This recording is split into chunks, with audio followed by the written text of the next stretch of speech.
Friends আমার channel Sandhya Das the art of cooking. আজ আমি তোমাদের পনির ভাপা করে দেখাবো। এই দেখো আমি ঘরে পাতা পনির দুধ দিয়ে আমি এই দেখো এটা ঘরে ছানা, এটাতে বেশি ভালো হয় খেতে। তো ঘরের ছানা দিয়ে আমি ছানা ভাপা বা পনির ভাপা করব। আমার channel Sandhya Das the art of cooking. চলো কেমনভাবে করি দেখো। এই দেখো আমি ঘরে দুধ ফাটিয়ে ছানা বার করেছি।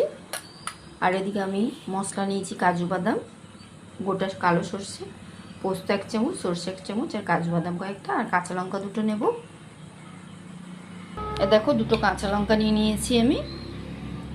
খুব বেশি ঝাল দেবো না, হালকা ঝালের জন্য। ওই কাঁচা লঙ্কাগুলো খুব একটা ঝাল নয়, তো আমি 2টো নিয়েছি, 2টো 3টে। এখন দেখো ছোট ছোট, এটা ভালো করে একটা মিহি পেস্ট করে নেব মিক্সির মধ্যে। মিহি একটা পেস্ট করে নিচ্ছি। এই দেখো মিহি একটা পেস্ট করে নিয়েছি আমি টিফিন বক্সে ভাপিয়ে করতে দেবো বলে আমি টিফিন বক্সেই মাখিয়ে নিচ্ছি। এই দেখো টিফিন বক্সে আমি মাখিয়ে নেব।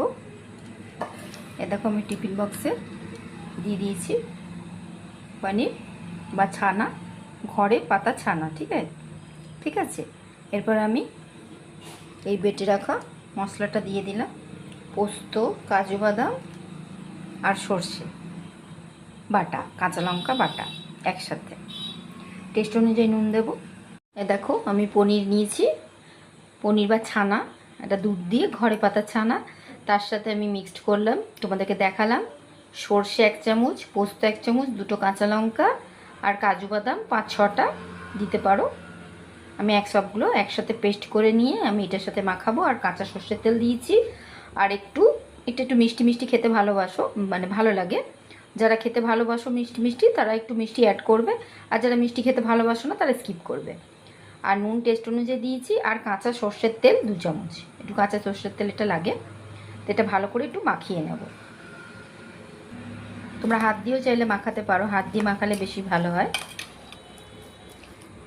এটা ভালো করে মাখিয়ে নিতে হবে যাতে মশলাটা সব জায়গায় পনিরের মধ্যে ঢোকে। ভালো করে মাখিয়ে তারপর আমি ভাপাতে দেব। আজ আমি তোমাদের সাথে রেসিপি শেয়ার করছি পনির ভাপা বা ছানা ভাপা। এই দেখো আমার মাখানো রেডি হয়ে গেছে। ওপর থেকে আমি কি দিয়েছি বলতো, কিশমিশ দিয়েছি, একটা কাঁচা লঙ্কা দিয়েছি। তোমরা 2-3টেও দিতে পারো, আমার কাছে একটাই ছিল বলে আমি একটাই দিয়েছি। আর ওপর থেকে সর্ষের তেল দিয়েছি। একটু সর্ষের তেল লাগে, খেতে দারুণ লাগে কিন্তু এই ভাপাটা, ছানা ভাপা বা পনির ভাপা। তো এটা আমি ঢাকা দিয়ে ভাপাতে দিয়ে দেবো। আমার channel Sandhya Das the art of cooking. এই দেখো আমি গরম জলে এই দেখো জল দিয়ে দিয়েছি। এরপর আমি মিডিয়াম ফ্লেমে এই টিফিন কোটো বক্স ঢাকা দিয়ে 15-20 মিনিট এরকম ভাপিয়ে রাখতে দেবো। তাহলে আমার রেডি হয়ে যাবে ছানা ভাপা বা পনির ভাপা। আমার চ্যানেল প্লিজ সাবস্ক্রাইব করো, Sandhya Das the art of cooking. চলো আমরা 4 মিনিট পর দেখব। আমি 10 মিনিট এরকম ভাপিয়ে বন্ধ করে দিলাম, মিডিয়াম ফ্লেমে ভাপালাম।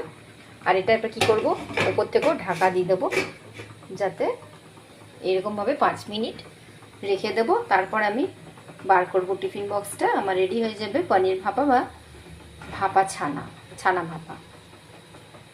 15 মিনিট ফুটিয়ে নিয়েছিলাম ভাপাতে। আর আমি ঢাকা দিয়ে গ্যাস বন্ধ করে বা ওভেন বন্ধ করে আমি আরও 10-15 মিনিট রেখেছিলাম। তারপর আমি ঢাকাটা খুলছি, একটু ঠান্ডা হয়ে গেছে, একদম গরম গরম আমি নামাইনি। তো একটু কাপড় দিয়ে আমাকে হালকা একটু গরম আছে, হালকা আছে, ধরা যাবে। এই দেখো, দেখেছো আমার রেডি হয়ে গেছে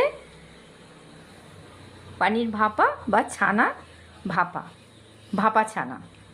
তোমরা যে কোনো নামই বলতে পারো রেসিপিটা। এটা কিন্তু খেতে দারুণ লাগে, গরম ভাতের সাথে, রুটির সাথে, পরোটার সাথে, লুচির সাথে, তোমরা সব রকমের সাথেই সার্ভ করতে পারো। এবার আমি এটা সার্ভ করবো। এটা আমি আলাদাভাবে কিছু সার্ভ করে দেখাচ্ছি না, এটা তো রেডি হয়েই আছে। এটা জাস্ট কেটে খাবো আমরা রুটির সাথে। দেখতে কি দারুণ লাগছে না, পনির ভাপা। এটা আমি ফার্স্ট টাইম করলাম বন্ধুরা। আর তোমাদের সাথে শেয়ারও করলাম। আমি অনেক রেসিপি আছে ফার্স্ট টাইম করি, আর তোমাদের সাথে কিন্তু শেয়ারও করেছি। তো এটা আমি ফার্স্ট টাইম করলাম, তো তোমাদের সাথে শেয়ারও করলাম বন্ধুরা। তবে খেতে কিন্তু দারুণ হবে, দেখো দেখতে কিন্তু দারুণ হয়েছে। আমার চ্যানেলের সাথে বন্ধুরা থেকো, Sunanda Das the art of cooking. তোমরা আসো বলেই কিন্তু আমার এই রেসিপিগুলো তোমাদের সাথে শেয়ার করতে আমি খুব আনন্দিত হই। আর যারা আমার ফেসবুক পেজ ফলো করছো, যারা নতুন আমার ফেসবুক ফলো করছো, তাদের অশেষ ধন্যবাদ। আর যারা ইউটিউবে জয়েন হচ্ছো, আমার ইউটিউব ফলো করছো, তাদেরও অশেষ ধন্যবাদ আমার চ্যানেলের সাথে থাকার জন্য। আর অনেক দিন ভাবেই তোমরা সবাই আছো আমার সাথে, ওই জন্য অশেষ ধন্যবাদ। আমি আবার অন্য রেসিপি নিয়ে হাজির হব। By friends.